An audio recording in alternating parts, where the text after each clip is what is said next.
Are local mechanics going broke?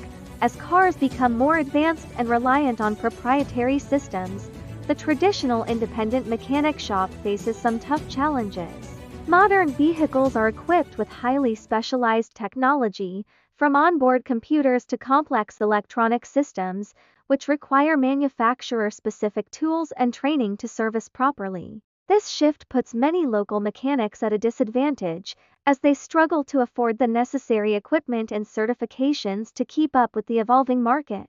Historically, local mechanics have been a cornerstone of automotive repair, providing affordable and reliable service. But with the rise of electric vehicles (EVs), advanced driver assistance systems (ADAS), and proprietary software, many repairs now require specialized knowledge that only dealerships have easy access to.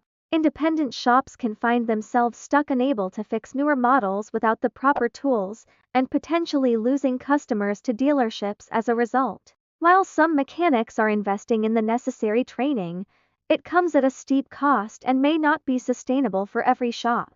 There is some hope on the horizon with the push for right to repair laws, which would require manufacturers to make repair tools, parts, and software more accessible to independent mechanics. If these laws gain ground, local shops could regain some of their footing in the repair market, allowing them to compete more fairly with dealerships. So, is the traditional local mechanic in danger of disappearing?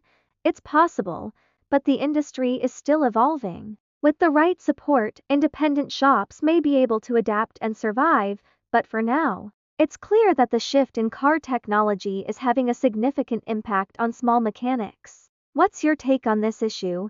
Do you prefer taking your car to a local mechanic or a dealership? Let us know in the comments below.